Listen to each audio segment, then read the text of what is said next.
नमस्कार, disclosure with Vinod में आपका स्वागत है। और आज हमारे साथ डिस्क्लोज करेंगे Ravindra Sharma, senior vice president, chief spokesperson Congress. और बड़ी मजेदार बात यह है कि ये सहाफ़ी भी है और उसके साथ साथ एडवोकेट भी है, लिहाजा धन्यवाद। इनसे तीखे सवाल पूछना बनता है। रविंद्र जी, यात्रा का क्या प्रभाव है, जो भारत न्याय यात्रा? देखिए, आप देख रहे हैं कि जनता जुड़ रही है और सरकारें भी वादा करती हैं, रुकावटें पैदा करती हैं, जो असम में हुआ जी। मगर ये घटिया राजनीति का सबूत है। अब देश के इतने बड़ी पार्टी के इतने बड़े नेता एक राष्ट्रीय अध्यक्ष रहे और इतने बड़े मंत्री रहे और लोग जो है वो मेंबर पार्लियामेंट, इतनी बड़ी लोगों को सुरक्षा नहीं दे सकते जी। लेकिन आप देख लीजिए कि मणिपुर में यहाँ पे बहुत ही इस वक्त पिछले 8 महीने से कई किस्म का संकट है। नगन करके माताओं बहनों को वहाँ घुमाया गया जी।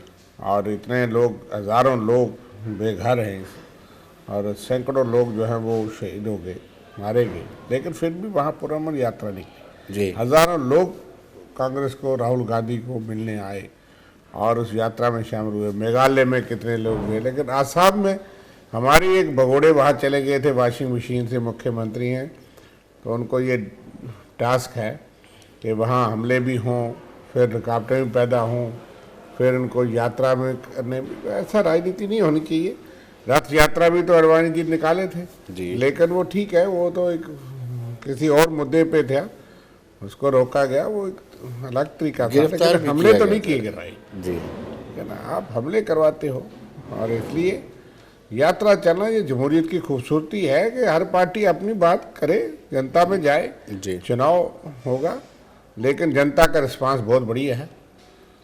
अब आप देख रहे हैं वेस्ट बंगाल में भी सब जगह से आम जनता जो है वो खैर इस किस्म की दमन की राजनीति से सहमत नहीं है। कोई किसी राजनीति से, विचारधारा से सहमत हो ना हो, लेकिन हम समझते हैं कि भारतवर्ष में दूसरे देशों से एक भिन्न किस्म की राजनीति रही है।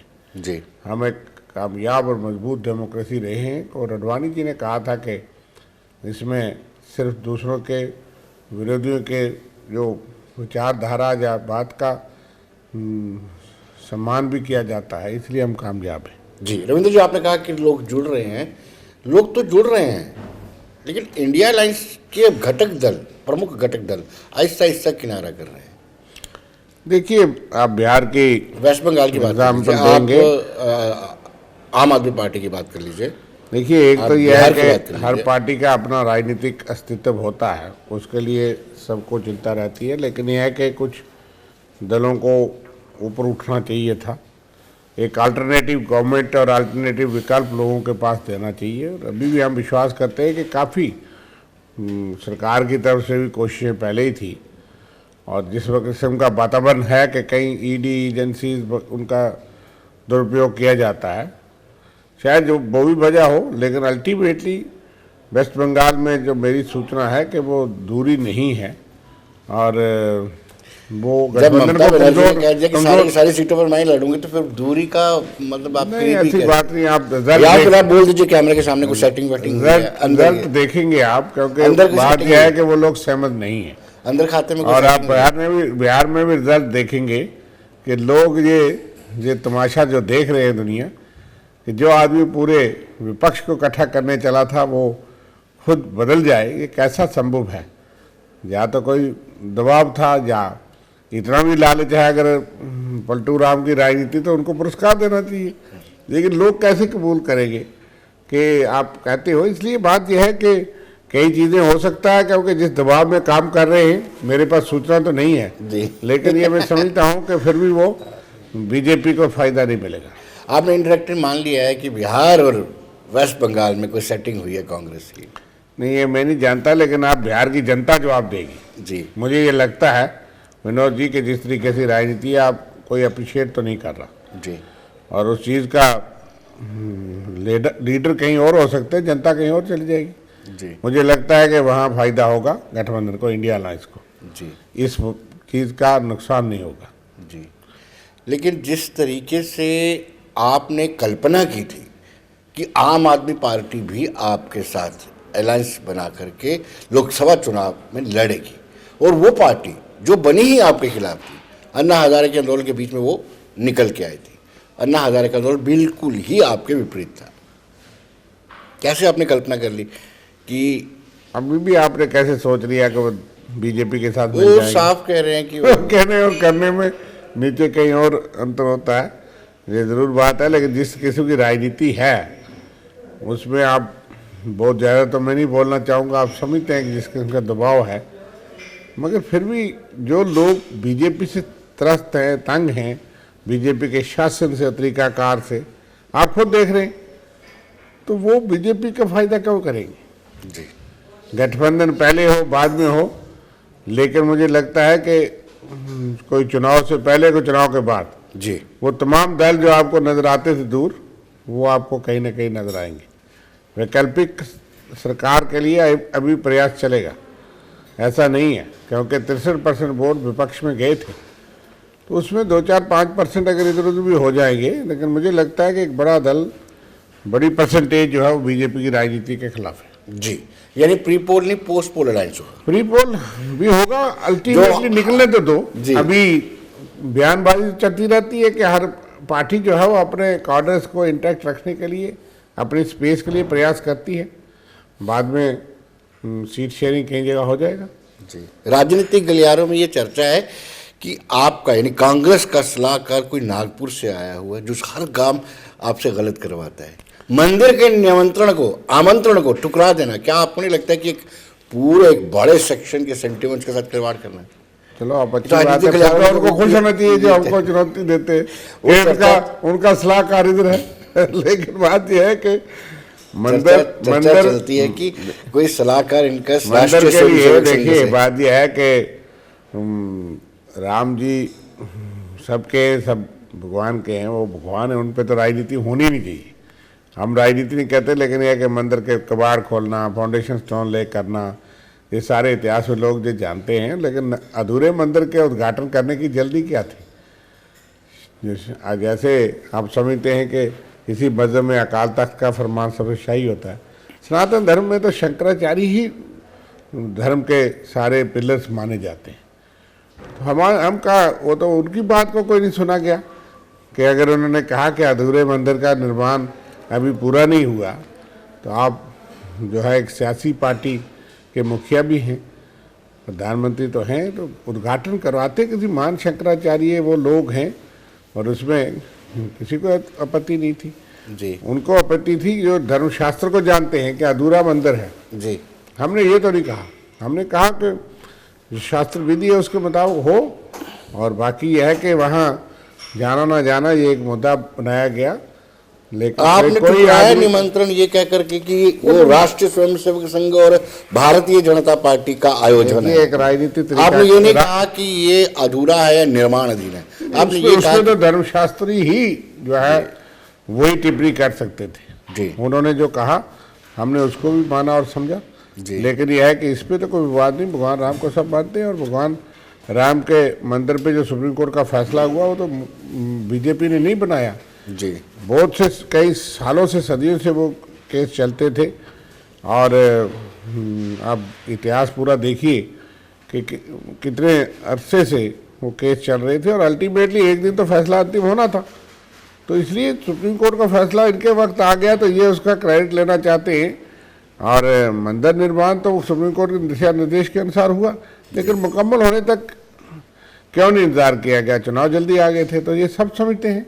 जी, तो चुनाव की वजह से उस मंदिर का जो है अधूरे मंदिर का अगर वो उन्होंने किया है तो ठीक है, वो धर्मशास्त्रों ने कहा, धर्मशास्त्रियों ने कहा, धर्म गुरुओं ने कहा, हम उसमें कोई टिप्पणी नहीं करते। जी, मंदिर के लिए सबकी आस्था बराबर है, लेकिन राजनीति और मंदिर को अलग रखना चाहिए। जी, मान लेते हैं कि आपने कहा कि प्रभु राम पर सियासत नहीं होनी चाहिए, वो हमारे आराध्य हैं, और आपने कर्नाटका में इलेक्शन के दौरान राम भक्त हनुमान जी की पर सियासत की, हनुमान चालीसा पढ़ा आपने?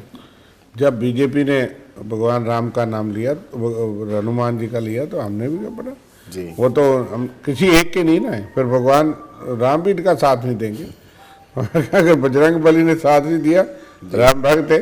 लेकिन ये कैसी राजनीति आ गई विनोद जी कि अब सियासी पार्टियां जो है वो उनके एजेंडे पे मंदिर मस्जिद गुरुद्वारे होना शुरू हो जाएंगे तो फिर नौकरी कौन देगा, महंगाई को कौन काबू करेगा, देश की तरक्की कौन करेगा? इस पे राजनीति नहीं होनी चाहिए। ठीक है, धार्मिक आस्था है, उसके धार्मिक संस्थाएं हैं, धार्मिक धर्म गुरु हैं, तो उनके साथ सहमति रखना वो अलग बात है जी। लेकिन मुख्य मुद्दा यही हो और मुख्य एजेंडा यही हो तो फिर बाकी पार्टियां भी शुरू हो जाएंगी और इस तरह से विवाद बढ़ेंगे। और इसलिए कोई धर्म की राजनीति हम नहीं करते। धर्म आस्था की चीज़ है, राजनीति अलग रहनी चाहिए। तो इसलिए हमने महसूस किया कि इसमें राजनीति ज़्यादा हो रही है, बाकी भगवान के नाम पे कोई सियासत नहीं है। रविंद्र जी, एक सेक्शन को अपीस करने के लिए आपने ये निरोते को ठुकराया था? नहीं, जो आपका वोट बैंक है। किसी सेक्शन ने इसका विरोध नहीं किया। ये तो मन गलत बात बनाई जाती है कि जब फैसला हो गया, जिसको तस्लीम कर लिया, वहाँ मस्जिद भी बननी है और यही सरकार बनाएगी मस्जिद। आप देख प्राण प्रतिष्ठा में जाने से इनकार करने के पीछे प्रमुख कारण क्या ये था कि आप एक सेक्शन को अपीस कर रहे हैं? कोई अपीसमेंट नहीं है। प्राण प्रतिष्ठा एक सियासी पार्टी का सियासी कार्यक्रम ना बने और वो धर्म गुरु होते, धर्म शास्त्रों के मुताबिक होता तो किसी को इतराज नहीं, सब जाते जी। तो इसलिए मंदिर जब भी दिल करेगा जाएंगे जी। मंदिर और भगवान राम दिल के अंदर है। लेकिन राजनीति के लिए बाकी चीज़ों पे बताएं ना जी। कि आप कहते हैं कि हम विश्व गुरु बनने वाले और 111 नंबर पे पहुंच गए। 121 देशों का आंकलन होता है और 111 पे भारत खड़ा होता है। हम बांग्लादेश और पाकिस्तान से भी नीचे चलेंगे जी। 14 करोड़ 56 लाख जो है 14,56,000 करोड़ आपने कर्ज माफ कर दिए बड़े लोगों के जी। किसान पत्र वाले का कर्ज माफ नहीं करते किसान का। हर 1 घंटे में एक किसान आत्महत्या करता है इस देश के अंदर। हर आधे घंटे में एक बेरोजगार युवा आत्महत्या करता है। 1 करोड़ युवा बेरोजगार थे जब प्रधानमंत्री मोदी जी ने भाजपा की सरकार संभाली थी। आज 4 करोड़ 20 लाख लोग जो हैं वो बेरोजगार सड़कों पे घूमते हैं, पढ़े लिखे। आपने 10,60,000 करोड़ रुपये पूंजीपतियों का माफ कर दिया, उसकी तरफ तवज्जो नहीं देना चाहते। आपने बस अड्डे सारी संपत्ति बेच दी, ट्रेनें, जहाज, एयरपोर्ट, समुद्री पोर्ट, सारी चीज़ें जो है आपने भेज दी और उसके बाद वहाँ से कई किस्म की स्मगलिंग होती है। ड्रग का अड्डा बन रहा है हिंदुस्तान जी। और मेल न्यूट्रिशन में आप देखें तो हम दुनिया में हमारा सारे रिकॉर्ड हैं बच्चों के। वो काम है एक सियासी विजन और सियासी पार्टी का एजेंडा ये होना चाहिए जी। आज बच्चे को पढ़ाना लोगों के लिए मुश्किल हो गया, आप शिक्षा सस्ती करिए, इलाज कराना मुश्किल हो गया, उस पर काम करिए और देश की तरक्की और निर्माण के लिए आप गरीब होता जा रहा है, अमीर होता जा रहा है। ये मुद्दे होने चाहिए जो मुद्दों पे सियासत की जानी चाहिए। ये नहीं कि ईडी किसके घर जाएगी, इनकम टैक्स किसके घर जाएगा और उससे बचने के लिए लोग इधर उधर भागा दौड़ी में लगे हैं और कौन सियासी पार्टी उन्होंने छोड़ी। इसलिए इस किस्म की राजनीति देश के लिए घातक होगी। देखिए, सरकार की सारी गलत नीतियों का ज्ञान आपको है, लेकिन ये आप अपने तक सीमित क्यों रखते हैं? पब्लिक में ये क्यों नहीं जा रहा है? और फिर हर बार ये जितने भी चुनाव होते हैं जीत कैसे जाते हैं? आपको तो बता रहा हूँ विनोद जी, ईवीएम की शरारत पब्लिक में आपके माध्यम से जाते हैं। इनके पास जो फेक मीडिया है जी, जो व्हाट्सएप यूनिवर्सिटी है, उसमें ऐसे चीज़ें आती हैं कि चाचा नेहरू के दादे परदादे का नाम भी हम इतिहास में हमने कोई और पढ़ा था, यहाँ कोई और दिखाया जाता है। जिसने इतिहास पढ़ा ही नहीं है उसको क्या पता, वो सच उसी को मानता है जी। क्योंकि बड़ी चीज़ें जो है वो ऐसी की जाती है जिसको काउंटर नहीं कर सकता और वो उनके खिलाफ कार्रवाई कोई नहीं होती। आप देख लेते हैं आज का रोज किसी के खिलाफ आपा लग रहा है, किसी के खिलाफ ये फेसबुक पे ये लिख गया, कोई स्टूडेंट लिख गया, कोई मान लीजिए कोई टिप्पणी भी कर गया, उस पर कार्रवाई बड़ी सख्त होती है। लेकिन आप चाचा नेहरू फर्स्ट प्राइम मिनिस्टर के दादे परदादे का नाम किसी का विदेशी का रख दो, उस पर कोई कार्रवाई नहीं। कहाँ से निकलता है मैसेज, कहाँ से जाता है, इसलिए एक किस्म का एक सिलसिलेवार तरीकाकार है। और वो लोग जो इस सच्चाई को नहीं समझते, जानते नहीं इतिहास को, उनको फिर समझाना बताना, वो उसको पढ़ के मानते ही नहीं।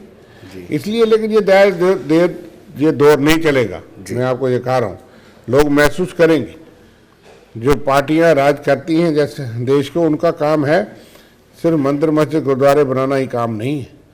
वो एक आस्था की बात है, उसके लिए धार्मिक संस्थाएं हैं, लेकिन बुनियादी काम यह है कि हमारे आने वाली पीढ़ी के लिए ये देश कैसा रहेगा। आज आप देखो कि जो विदेश में यहाँ से लोग भाग रहे हैं, जो जिनके पास धन दौलत है, वो इस देश में रहता तो अच्छा होता है, लेकिन उनकी संख्या कितनी बढ़ गई है कि लोग भारत छोड़ के विदेशों में सेटल क्यों हो रहे हैं। अगर हम विश्व गुरु हैं, इतना अच्छा देश हैं, तो क्यों लोग हिंदुस्तान छोड़ करके बाहर जाएंगे। और इसी तरह से आप देख रहे हैं कि आज दिल्ली के अंदर चर्चा चलती है आम आदमी पार्टी की, जी उन्होंने स्कूल अच्छे किए भी होंगे शायद। मैं अगर किसी विरोधी ने अच्छा काम किया है तो हम उसकी निंदा नहीं करते, लेकिन यह है कि अगर वो जहाँ हो सकता है जम्मू कश्मीर में क्यों नहीं। आज यहाँ पे आप देख लो कितनी महंगी हो गई पढ़ाई, एजुकेशन और हेल्थ, दो चीज़ें हर आदमी को, हर खानदान को। 5-5 लाख रुपए का इंश्योरेंस करवा रखा है सरकार ने। क्या होगा उस 5 लाख से? आज 25 लाख राजस्थान में था, उससे नहीं वोट बनते, लेकिन यह है कि सस्ता क्यों नहीं। आज उसका लाभ लेकर के उसमें भी घोटाला हो रहा है। यहाँ जम्मू कश्मीर में आपने देखा कि वो एक जांच चल रही है, सरकार ने खुद भी जांच कराई है, एक PIL हाई कोर्ट में चल रही है कि प्रधानमंत्री आयुष्मान भारत स्कीम में भी फर्जी कुछ जो है बिल निकले हैं। इसी तरह से करप्शन और रिश्वतखोरी इतनी बढ़ गई है कि कोई आदमी बोलने को तैयार नहीं। आज आप देख रहे हो दफ्तरों में ये तो कहें कि हमने ऑनलाइन कर लिया, ये बयान देने के लिए बहुत अच्छे हैं, लेकिन ज़मीनी हकीकत में जाओ, आप सर्वे करिए, लोगों से पूछिए। और ऑनलाइन सर्विस करने का कोई फ़ायदा नहीं हुआ, जब तक आप पैसे ना दोगे आपके काम नहीं होते जी। तो इसलिए दिखाने के लिए बहुत अच्छा है। सिलेक्टिवली डिमोलिशन ड्राइव भी कहीं चलती हैं, बड़े आदमी को छेड़ा नहीं जाता, गरीब आदमी को उठा दिया जाता, अभी भी चल रही है। लेकिन यह है कि जम्मू कश्मीर का तो सुनने वाला ही कोई नहीं, लेकिन पूरे देश के अंदर ये नहीं है। आज ये आम चर्चा की बात है कि इलाज कराना इतना महंगा है जी कि उसके लिए 5 लाख कुछ नहीं है। रविंद्र जी, मान लेते हैं कि इन्फ्लेशन रेट बढ़ गया, उसके साथ साथ बेरोजगारी बढ़ गई, 45 साल का रिकॉर्ड टूटा है इंडेक्स, हंगर इंडेक्स में बड़ा नीचे आ गए हम, फिर भी जीतते क्यों हैं? देखिए, ये जनता जनार्दन है, जनता जिताती है जा जी। अब इसीलिए तो हमने कहा कि EVM की एक पर्ची होती है बीच में, और वो साथ में बक्सा रखो, उस पर्ची को बाहर डालो, आप बैलेट पेपर पे ना जाओ।